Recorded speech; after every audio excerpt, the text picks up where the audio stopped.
Father, and of the Son, and of the Holy Spirit. We find ourselves again today in gold, having been in red last week. The fast of the Holy Apostles is now behind us, and we celebrated St. Peter and Paul on Friday. Normally, this feast, All Saints of Russia, is in the fast. We had a late Pascha this year, which means that Pentecost was late and the fast started late. It was less than 2 weeks. Sometimes it's as many as 6. And so normally this feast is in the fast, and it's normally the second Sunday after Pentecost, and here we are outside of the fast, and it's the third Sunday after Pentecost. Last week, the feast having been preempted by the Nativity of St. John the Forerunner. And normally, therefore, you would see us wearing red on this feast because it would be in the fasting period, and today we're wearing gold just like we did on the first Sunday after Pentecost, the Feast of All Saints. And so this Sunday we have the Feast of All the Saints who have shown forth in the Russian lands, and then next Sunday we will have the Feast of All the Saints who have shown forth in North America. This week I was reading an article. So my secular work is in a pediatrics clinic, and so I'm often reading articles and news about children and families and new mothers and how to help them out. And they were talking about this young mother who went finally to see, in her exasperation, a lactation consultant. She probably waited too long. And she went to the lactation consultant, and she said to the consultant, she said, "Why does it have to be so hard?" And the lactation consultant told her, "Well, it's because we don't have the village anymore." And all of you will recognize probably this line. Famously, Hillary Clinton said for decades that it takes a village to raise a child. And of course, the response to that is, well, yes, but it really takes a family first. But there is something to it. There is something to it. And this kind of gets at why we have these successive series of Sundays celebrating the saints of the local places. So first we celebrate All Saints of Russia because the Russian Church is the one who brought the gospel to us. And then we will celebrate Saints of North America to show how the Holy Spirit has manifested holiness in our own land. But back to the question of the village. My first thought when I read this article is, that this lactation consultant, expanded on things. She said, well, 100 years ago, there would have been older women in your community who would have helped you out. There would have been young women who would have come to help you with the work of being overwhelmed with the baby. And you would have been taught all of these things and received all of this support, which, of course, in modern America doesn't happen. And the first thought I had when reading that article was, well, if she went to church, she would have that. Right?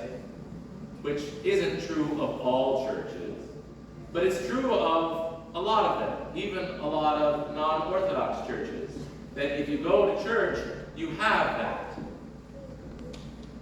You have people in your community who have been in the state of life that you're in now, and there are young people of all ages who can help out, and women who have been there, who can tell you about what to expect and help you through those hard times. And it occurred to me that there is something to the word culture. Right? At the heart of the word culture is cult.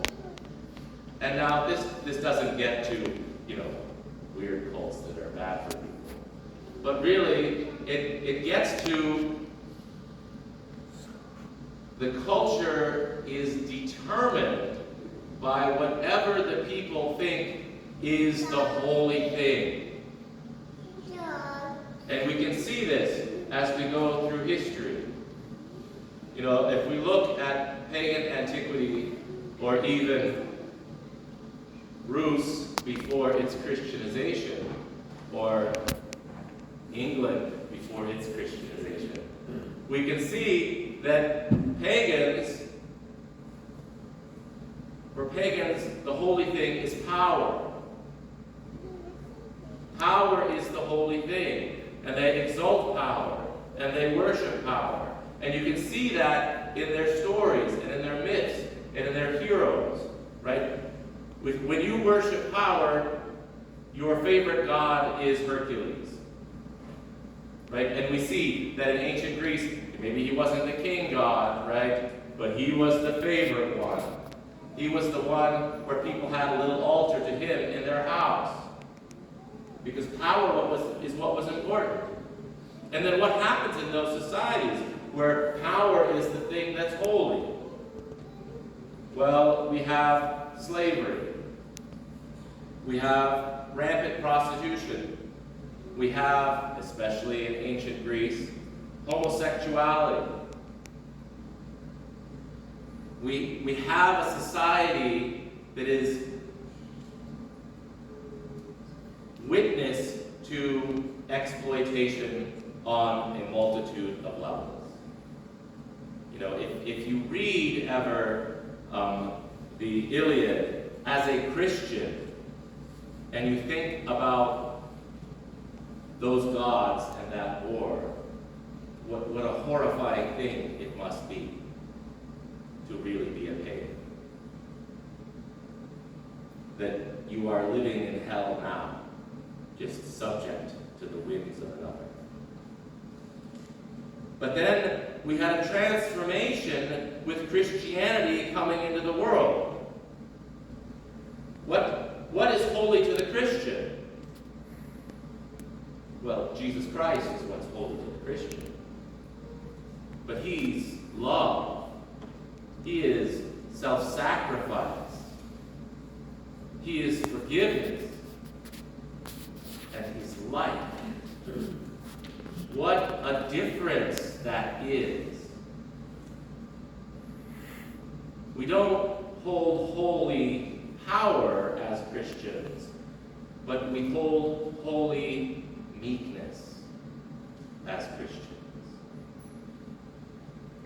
So in Christian communities from the very beginning, you had this manifesting in the world, right? Christians would go rescue infants that were left in the wilderness to be exposed and die.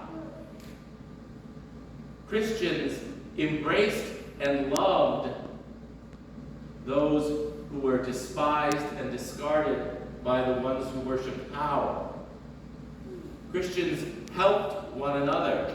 Christians see charity as a duty. Christians see life as a gift. And so this is why, if this woman had just gone to a church, her experience would have been different. The culture starts here. We live in a time where we have what they have called the culture wars, and this is not a good way of thinking about it. Right? Culture is not something that happens in Washington, D.C. Culture is not something that happens in Lansing. Culture starts here. Culture starts with whatever it is that you find holy. And most of our legislators and congressmen don't find self-sacrifice to be holy. They don't worship Jesus in the same way that the ancient Christians did. So we celebrate our local saints at this time of the year. the saints of Russia, who are the flower of Russian culture, right? And next week we will celebrate the saints of North America, who are the flower of our culture, the best that we can produce. The center of the cult, the martyr, the teacher, the helper, the builder. One of the saints that we celebrate today for All Saints of Russia is Saint Maria of Paris. And if you don't know about her, I'm not going to talk about her. Go find out. Right? Because if you look at her, then you will know what it means to believe that Christ is the Holy One.